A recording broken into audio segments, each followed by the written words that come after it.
Hello friends, कैसे हैं आप लोग। आप लोगों का बहुत बहुत स्वागत है मेरे यूट्यूब चैनल पे। और आज के वीडियो में आप लोगों के लिए ले आया हूँ उत्तर प्रदेश का जो अभी जेई का 2018 का एग्ज़ाम हुआ है 16 अप्रैल को, UP triple S C JE 2018 का मैकेनिकल इंजीनियरिंग का पेपर मैं आप लोगों को सॉल्व कराने जा रहा हूँ। ठीक है, तो शुरू करते हैं क्वेश्चन नंबर 1 से। क्या कह रहा है इसमें, आपको दिया है कि F is less than F max, then कौन सा ऑप्शन आपका करेक्ट होगा। तो जब कोई भी बॉडी पे हम फोर्स अप्लाई कर रहे हैं वो मैक्सिमम फ्रिक्शनल फोर्स से कम होता है तो बॉडी किस स्थिति में होगी, तो वो होगी स्टैटिक इक्विलिब्रियम में। तो करेक्ट ऑप्शन आपका हो जाएगा ए। नेक्स्ट क्वेश्चन नंबर 2 क्या कर रहा है, which of the following instrument is used to measure the summation of static pressure and dynamic pressure. इसमें से कौन सा डिवाइस जो है यूज़ किया जाता है क्या मेजरमेंट करने के लिए, स्टैटिक प्रेशर और डायनेमिक प्रेशर दोनों को मेजरमेंट करने के लिए। तो एक होता है पिटॉट ट्यूब। पिटॉट ट्यूब को हम इस तरीके से इसमें फ्लोइंग फ्लूइड में एंटर कराते हैं तो यहाँ पे एक स्टेगनेशन पॉइंट आ जाता है जहाँ पे उसकी वेलोसिटी जीरो कर दी जाती है। तो यहाँ पे आपका जो टोटल प्रेशर मेजर किया जाता है वो प्रेशर और डायनेमिक प्रेशर दोनों को ऐड करके ही मेजर किया जाता है, दोनों का समीशन मेजर करता है। ठीक है, तो ये होता है आपका करेक्ट आंसर हो जाएगा ऑप्शन डी, पिटॉट ट्यूब। ठीक है, नेक्स्ट क्वेश्चन आपका ड्राइनेज फ्रैक्शन से रिलेटेड है। इसमें आपका क्या दिया है, मास ऑफ वेपर दिया है 5.1 kg। सबसे पहले ड्राइनेज फ्रैक्शन का फॉर्मूला क्या होता है, तो X is equal to mass of vapour divide by mass of vapour plus mass of fluid. तो यहाँ पे मास ऑफ वेपर की जगह पे आप कितना रख देंगे 5.1। 5.1 डिवाइड बाई 5.1 और 1.7 को ऐड करेंगे तो आपका आ जाएगा 6.8। इसको डिवाइड करेंगे तो आ जाएगा 3/4 इंटू क्या कर देंगे 100। तो ये आपका आंसर कितना आ जाएगा 75%। करेक्ट ऑप्शन आपका हो जाएगा सी। ठीक है, next question fill in the blank type का क्वेश्चन है। ठीक है, इसमें क्या करा, as per the second law of thermodynamics the entropy of the universe is. तो हमें पता है कि delta S is greater than is zero. ये किसके लिए होता है, यूनिवर्स के लिए होता है। तो ये एंट्रोपी क्या है, टाइम के साथ हमेशा जो है इंक्रीज करेगी। किसकी, यूनिवर्स की एंट्रोपी जो है हमेशा इंक्रीज करेगी टाइम के साथ। तो ऑप्शन ए आपका करेक्ट हो जाएगा।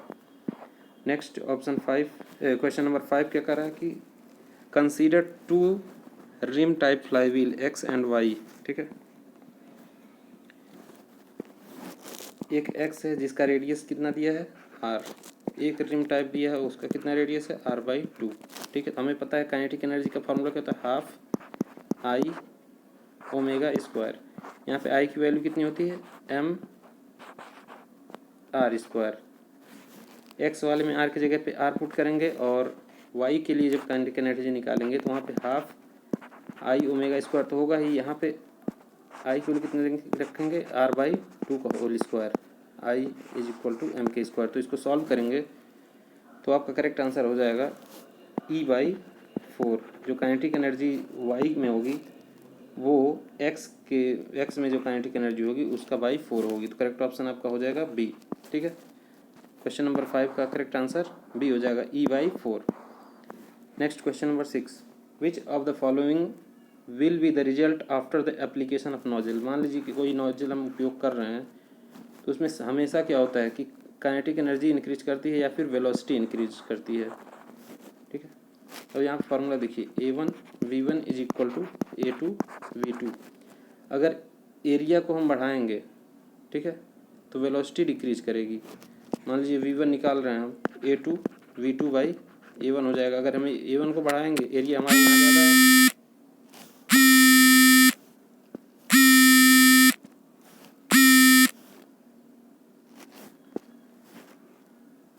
Question number 6, which of the following will be the result after the application of nozzle. मान लीजिए हम नोजल का एप्लीकेशन कहीं पे कर रहे हैं, जैसे जैसे एरिया क्रॉस सेक्शन डिक्रीज होता जाएगा वैसे ही वेलोसिटी उसकी क्या करेगी, इंक्रीज करती जाएगी। करेक्ट ऑप्शन आपका क्या हो जाएगा, velocity will be increase and the pressure will be decrease. ठीक है, प्रेशर डिक्रीज होगा और वेलोसिटी क्या होगा, इंक्रीज होगा। करेक्ट ऑप्शन आपका ए करेक्ट हो जाएगा। ठीक है, next question number 7, which type of duct can be used to convert a subsonic flow to supersonic flow.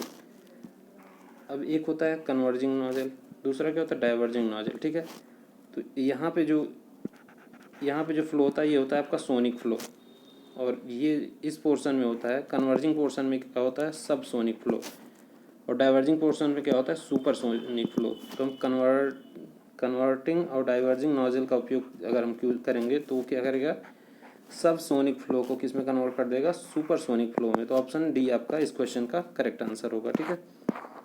Next question number 8, compressibility is the reciprocal of. तो compressibility क्या होता है, किसी चीज़ को हम कितनी आसानी से दबा लेते हैं। तो कंप्रेसिबिलिटी क्या होता है, बीटा, इससे डिनोट करते हैं बीटा, कंप्रेसिबिलिटी को हम बीटा से डिनोट करते हैं और ये किसके बराबर होता है, 1/k के बराबर होता है, ठीक है। तो कंप्रेसिबिलिटी जो होता है वो रेसिप्रोकल ऑफ बल्क मॉडुलस होता है, ठीक है। के जो आपका होता है बल्क मॉडुलस होता है, करेक्ट ऑप्शन आपका सी हो जाएगा। और इसकी यूनिट क्या होती है, बल्क मॉडुलस की यूनिट होती है न्यूटन पर मीटर स्क्वायर। तो कंप्रेसिबिलिटी की यूनिट हो जाएगी मीटर स्क्वायर पर न्यूटन, ठीक है। करेक्ट ऑप्शन आपका सी हो जाएगा। Now question number 9, consider the riveted joint, identify which of the following terms is not present in the lap joint. Lap joint, इस तरीके की जॉइंट को लैप जॉइंट कहते हैं, ठीक है। तो इसमें आपका क्या क्या होता है, shearing failure of plate, bearing failure of plate भी होता है, और इसमें टेंसाइल फेलियर ऑफ रिविट नहीं होता, क्योंकि टेंसाइल फोर्स हमें रिविट पे कहीं नहीं लगता, ठीक है। टीयरिंग ऑफ प्लेट भी होता है। तो ऑप्शन करेक्ट हो जाएगा C. Question number 9 correct option C हो जाएगा, ठीक है। Consider the two statement assuming that the net movement of the body is zero, identify the incorrect one. इसमें कौन सा गलत है, ठीक है।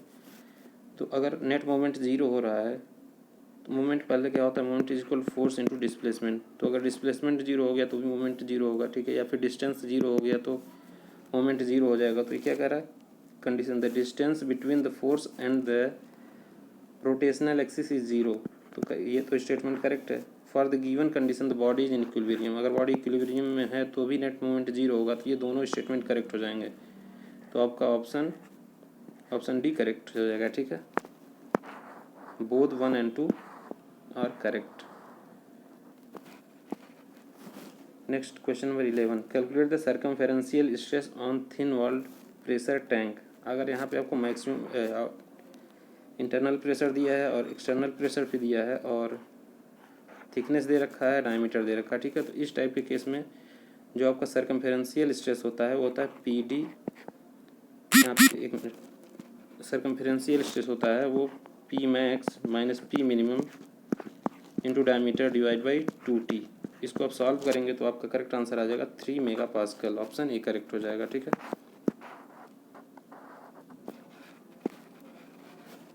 Question number 12, strength of material का क्वेश्चन है। इसमें क्या कर रहा है, लीनियर बॉडी, ठीक है, कोई बॉडी है 5 मीटर लेंथ की, इसमें क्या एक्टेड अपन बाई लोड, इस पे लग रहा है 100 न्यूटन का लोड लग रहा है, ठीक है।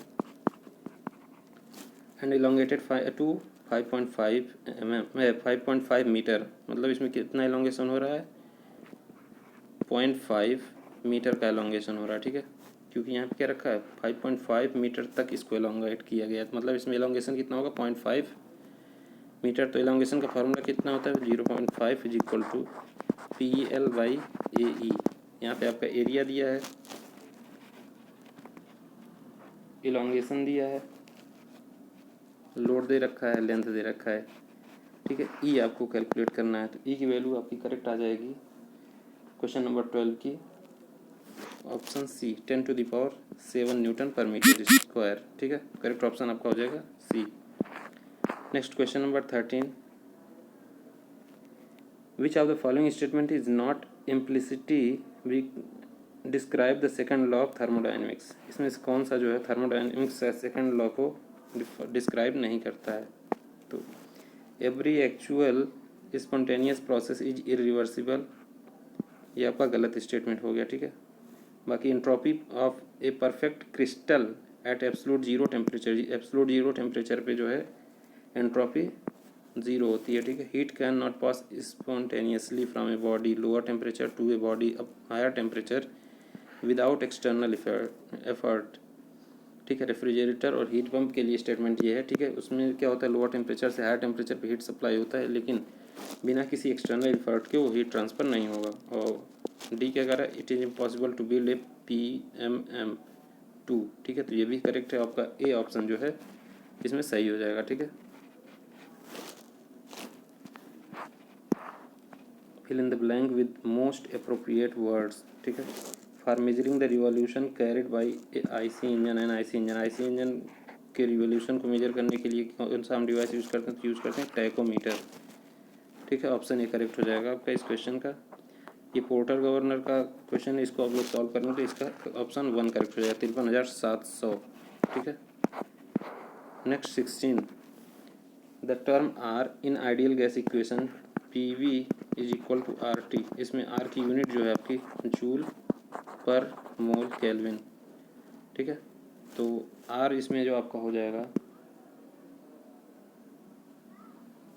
यूनिवर्सल गैस कांस्टेंट हो जाएगा। ठीक है, करेक्ट ऑप्शन आपका हो जाएगा इसका B। नेक्स्ट क्वेश्चन देख लेते हैं, क्वेश्चन नंबर 17। इसमें क्या कह रहा है, linear momentum MV is equal to 63 और मास कितना दिया है 9 kg। तो 63 को हम 9 से डिवाइड कर देंगे तो इसकी क्या आ जाएगी, वेलोसिटी आ जाएगी। तो वेलोसिटी कितनी हो जाएगी, 7 मीटर पर सेकेंड। करेक्ट आंसर आपका हो जाएगा। Question number 18, at a certain point on the phase diagram of a substance the liquid and vapour phase become indistinguishable. अब यहाँ पे देखिए इस तरीके का ड्राइंग बनता है। यहाँ पे क्या होता है कि एक पॉइंट होता है जिसको हम क्या कहते हैं, क्रिटिकल पॉइंट। यहाँ पे जो है liquid and vapour phases becomes indistinguishable, मतलब यहाँ पे हम उसको सेपरेट नहीं कर सकते हैं। ठीक है, तो इस पॉइंट को हम क्या कहते हैं, क्रिटिकल पॉइंट कहते हैं। ऑप्शन C करेक्ट हो जाएगा इस क्वेश्चन का। Question number 19, suppose the modulus of rigidity R and the modulus of elasticity is E. What would be R by E if the Poisson's ratio is given as 0.05। ठीक है, यहाँ पे आपको क्या दिया है, मॉडुलस ऑफ इलास्टिसिटी है और रिजिडिटी को, तो हमें फार्मूला पता है E is equal to 2G 1 plus mu. तो यहाँ पे G की जगह पे क्या रखा है, R, और किसकी वैल्यू पूछा है, R बाई E की। तो R बाई E आपका हो जाएगा 1/2 ब्रैकेट में 1 प्लस 0.05। इसको सॉल्व करेंगे आपका तो करेक्ट आंसर आ जाएगा 0.47। ठीक है, नेक्स्ट क्वेश्चन, क्वेश्चन नंबर 20। इसमें देखिए ये जो आपको दिखा रहा है ये आपका है बैक पिच। ठीक है, इसको PB से हम डिनोट करते हैं, बैक पिच। C क्या है, डायमीट्रल पिच। B को हम क्या कहते हैं, पिच कहते हैं। ठीक है, ये पिच होता है। और ये D, कैपिटल D जो है ये है आपका मार्जिन। तो इसमें से देखते हैं कौन सा ऑप्शन करेक्ट है। तो A आपका है back pitch, B pitch, C जो है डायगोनल पिच। तो इसमें से करेक्ट ऑप्शन आपका हो जाएगा ऑप्शन B। ठीक है, इस तरीके से आप याद रखिएगा। Identify the SI unit of specific work. तो स्पेसिफिक वर्क का जो SI यूनिट होता है वो होता है जूल पर kg। ठीक है, कोई भी क्वांटिटी अगर स्पेसिफिक दे दिया तो वह पर kg ही काउंट किया जाएगा। ठीक है, तो करेक्ट ऑप्शन आपका हो जाएगा A। Next question number 22, in a steam table the data always refers to the properties of the steam at its. जो स्टीम टेबल में प्रॉपर्टीज़ को हम डिफाइन करते हैं या फिर प्रॉपर्टीज़ कैलकुलेट की जाती हैं वो किस पॉइंट पे, तो वो बॉइलिंग पॉइंट पे कैलकुलेट की जाती हैं। तो ऑप्शन A इस क्वेश्चन का करेक्ट आंसर हो जाएगा। और ये जो डायग्राम आपको दिया गया था इसमें थोड़ा सा धुंधला आ रहा है, लेकिन ये जो डायग्राम है ये हाइपोइड गियर का डायग्राम है। ठीक है, करेक्ट ऑप्शन आपका होगा हाइपोइड गियर। इस पर गियर में क्या होता है, जो टीथ होते हैं वो स्ट्रेट लाइन होते हैं। मेट्रिक गियर में क्या होता है, एक्सिस जो है 90 डिग्री पे तो होते हैं, लेकिन दोनों जो गियर्स होते हैं वो सेम साइज़ के होते हैं। इस तरीके से बनता है तो मेट्रिक गियर कहते हैं। ठीक है, इस क्वेश्चन का आपका करेक्ट ऑप्शन हो जाएगा option C। For a given pure substance what quantity of the material remains constant while measuring the saturation pressure. तो सैचुरेशन प्रेशर जब मेजर करते हैं तो इसमें से कौन सा क्वांटिटी जो है कांस्टेंट रहता है, तो ये होता है आपका मोलैलिटी। ठीक है, बाकी वॉल्यूम वेरी करता है, टेम्परेचर वेरी करता है और मोलैरिटी भी वेरी करता है, क्योंकि ये सब जो है फंक्शन ऑफ टेम्परेचर ही है। ठीक है, टेम्परेचर पे ही डिपेंड करेगा, वॉल्यूम भी डिपेंड करता है। ये मोलैलिटी जो होता है ये फंक्शन ऑफ टेम्परेचर नहीं होता है, इसलिए जो है ये कांस्टेंट रहता है। ठीक है, now question number 25, the cycle efficiency of an ideal Rankine cycle is usually calculated using which of the following quantities. तो इसमें से किस क्वांटिटी की मदद से हम जो है रैंकाइन साइकिल की एफिशिएंसी कैलकुलेट करते हैं। तो ये जो होता है एंथैल्पी, जनरली हम एंथैल्पी की एंथैल्पी से ही जो है रैंकाइन साइकिल की एफिशिएंसी कैलकुलेट करते हैं, ठीक है। Next question number 26, in the types of IC engine to what classification do the horizontal and vertical engine belongs. अगर किसी भी इंजन के का जो पावर स्ट्रोक है वो हॉरिजॉन्टल डायरेक्शन में है तो उसको हम हॉरिजॉन्टल इंजन कहेंगे। अगर वर्टिकल डायरेक्शन में उसका पावर स्ट्रोक है तो उसको हम कहेंगे वर्टिकल इंजन। तो इसमें क्या हो जाएगा, क्लासिफिकेशन बाय पिस्टन स्ट्रोक, ठीक है। पिस्टन स्ट्रोक जिस डायरेक्शन में हो रहा है उसके अकॉर्डिंग ही ये आईसी इंजन को क्लासीफाई किया जाता है हॉरिजॉन्टल और वर्टिकल में, ठीक है। नेक्स्ट क्वेश्चन नंबर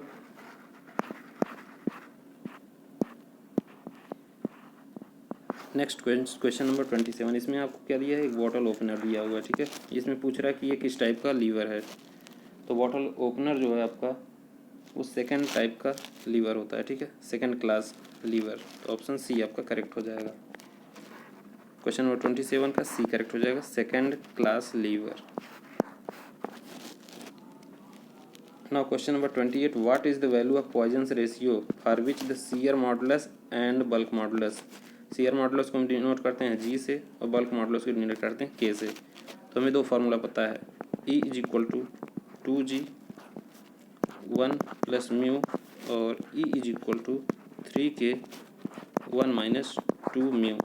यहाँ से अगर मान लीजिए ई बराबर है और जी के बराबर है तो जी और के को हम कैंसिल कर देंगे तो कितना हो जाएगा, 2 plus 2 mu is equal to 3 minus 6 mu. यहाँ से म्यू की वैल्यू हम आप निकालेंगे तो इसका कितना वैल्यू आ जाएगा, 1.8, ठीक है। तो करेक्ट ऑप्शन आपका हो जाएगा 1.8, ऑप्शन डी करेक्ट हो जाएगा क्वेश्चन नंबर 28 का, ठीक है। Now question number 29, for a circular shaft undergoing deformation due to torsional force which of the following statement would true. अगर कोई शाफ्ट है उस पर टॉर्सनल फोर्स लग रहा है तो उसमें से कौन सा स्टेटमेंट ट्रू है। तो इसमें क्या होता है, length and radius of the shaft remains fixed, इसमें कोई वेरिएशन नहीं होता है, ठीक है। ये एजम्पशन है प्योर टॉर्सन का, ठीक। करेक्ट ऑप्शन आपका हो जाएगा A. In plotting the curves of SFD and BMD what is plotted on the common axis. मान लीजिए हम एसएफडी ड्रॉ कर रहे हैं किसी लोड का, तो इस तरीके से ये वेरी करता है, ठीक है। तो ये जो एक्सिस होता है इसको हम क्या कहते हैं, इसको क्या रिप्रेजेंट करता है, ये पोजीशन ऑफ सेक्शन। मान लीजिए यहाँ पे कोई लोड हम चेक करना तो इस क्रॉस सेक्शन पे कितना लोड लग रहा है तो ये बताता है ये एक्सिस, ठीक है। तो इसको करेक्ट ऑप्शन हो जाएगा option C, position of the section. Section किस पोजीशन पे उसको रिप्रेजेंट करता है। What is the total number of strain displacement relation in 3D के लिए मान लीजिए ये आपका ये एप्सिलॉन एक्स हो गया, एप्सिलॉन वाई हो गया, एप्सिलॉन जेड हो गया, टाउ एक्स वाई हो गया, टाउ एक्स जेड हो गया, ठीक है। इस तरीके से टाउ वाई एक्स हो गया और टाउ वाई जेड हो गया। इस तरीके से ये टोटल 9 होते हैं, लेकिन ये जो वैल्यू होती है टाउ एक्स वाई और टाउ वाई एक्स ही बराबर होते हैं। टाउ एक्स जेड और टाउ जेड एक्स ये भी दोनों बराबर होते हैं। इस तरीके से टोटल आपके जो वैल्यूज आते हैं वो 6 होते हैं। तो करेक्ट ऑप्शन आपका हो जाएगा इसमें 6। Next question number 32, consider a driving shaft and driven shaft having D1 and D2 disc. मान लीजिए एक ड्राइविंग शाफ्ट है, इस पर D1 नंबर ऑफ डिस्क हैं, एक ड्रिवन डिस्क है शाफ्ट है जिसपे D2 नंबर ऑफ डिस्क हैं। तो total number of contact surface के लिए फॉर्मूला जो होता है आपका D1 प्लस D2 माइनस 1 होता है, ठीक है। तो करेक्ट ऑप्शन इसमें से कौन सा हो जाएगा आपका C, D1 plus D2 minus 1। Next question number 33, for a steady state calculations when can we ignore the kinetic energy. Kinetic energy का फॉर्मूला सबसे पहले आपको जानना चाहिए। तो काइनेटिक एनर्जी होता है आपका half mv²।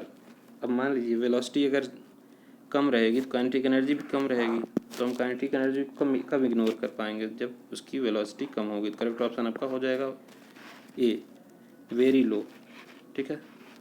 Correct option 33 question number का ए हो जाएगा, ठीक है।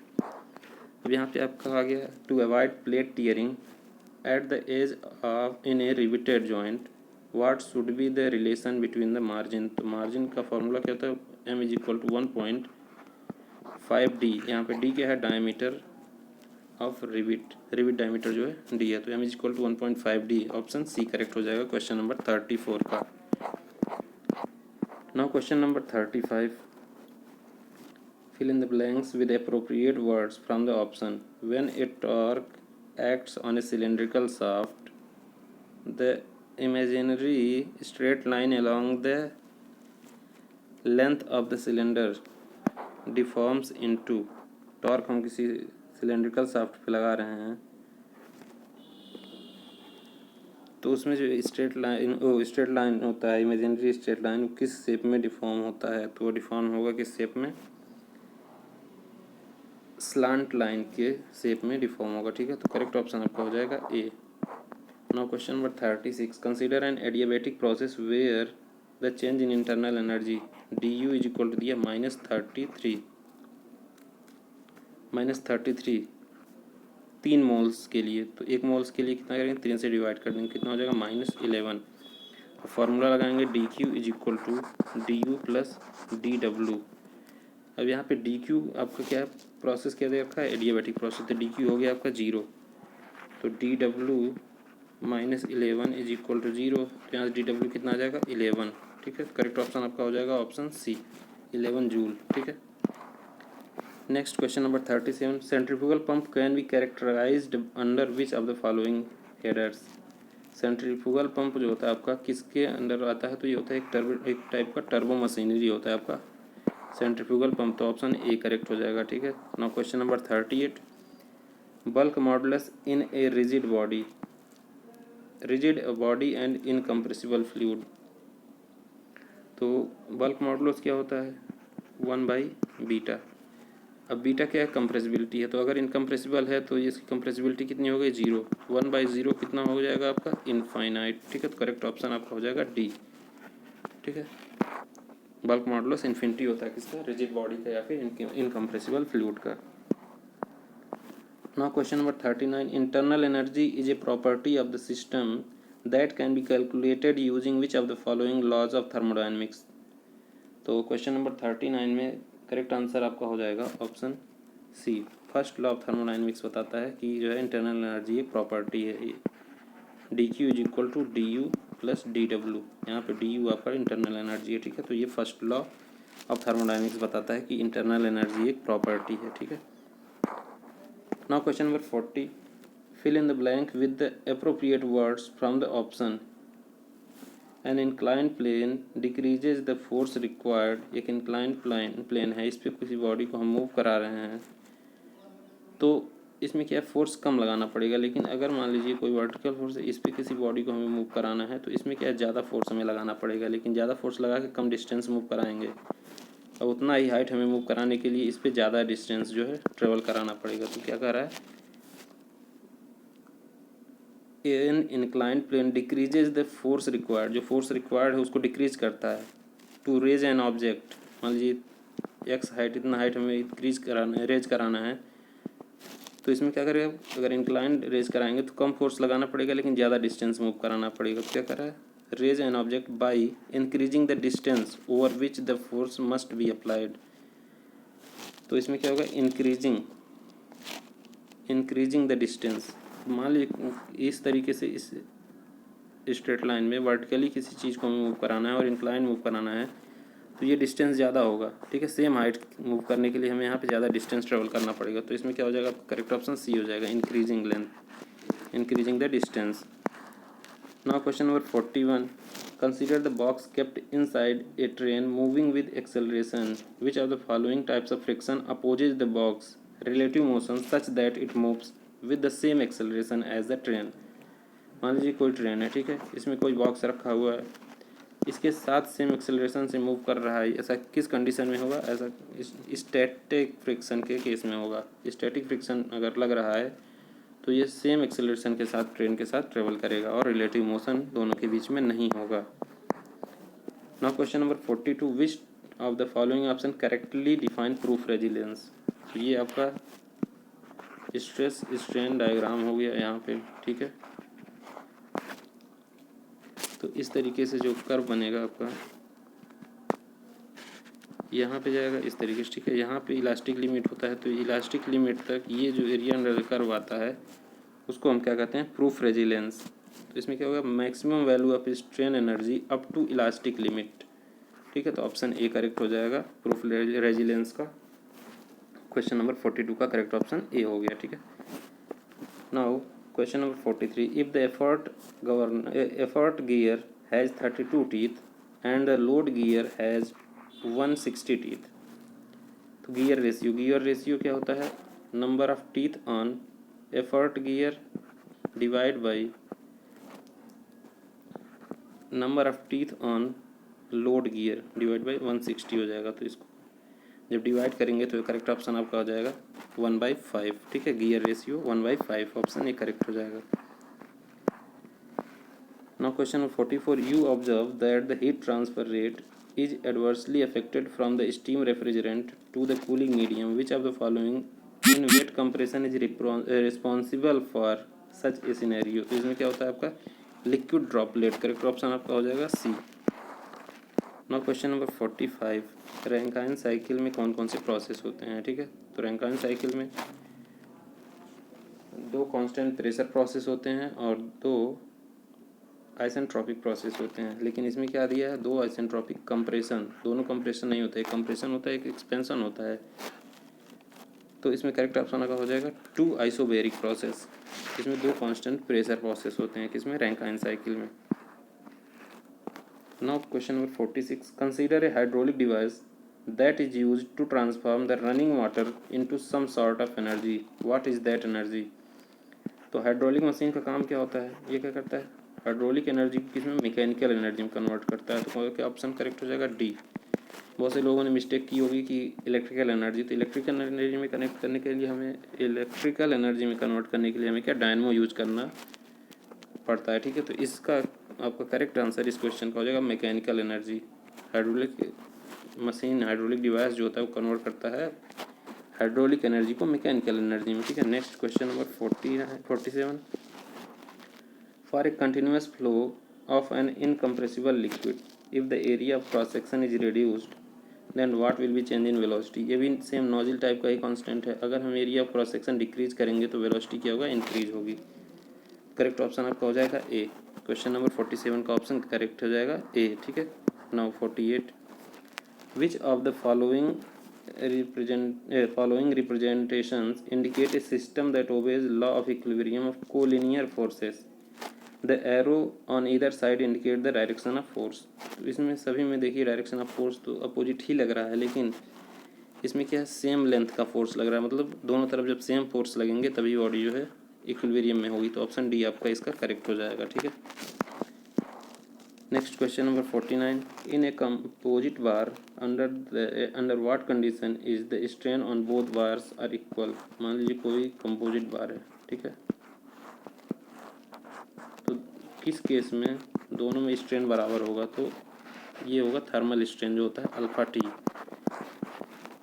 सेम टेम्परेचर अगर हम इंक्रीज कर रहे हैं या डिक्रीज कर रहे हैं, सेम टेम्परेचर चेंज कर रहे हैं, तो अल्फा टी दोनों में स्ट्रेन होगा, del epsilon is equal to alpha T होता है। तो ये करेक्ट ऑप्शन आपका हो जाएगा ऑप्शन बी।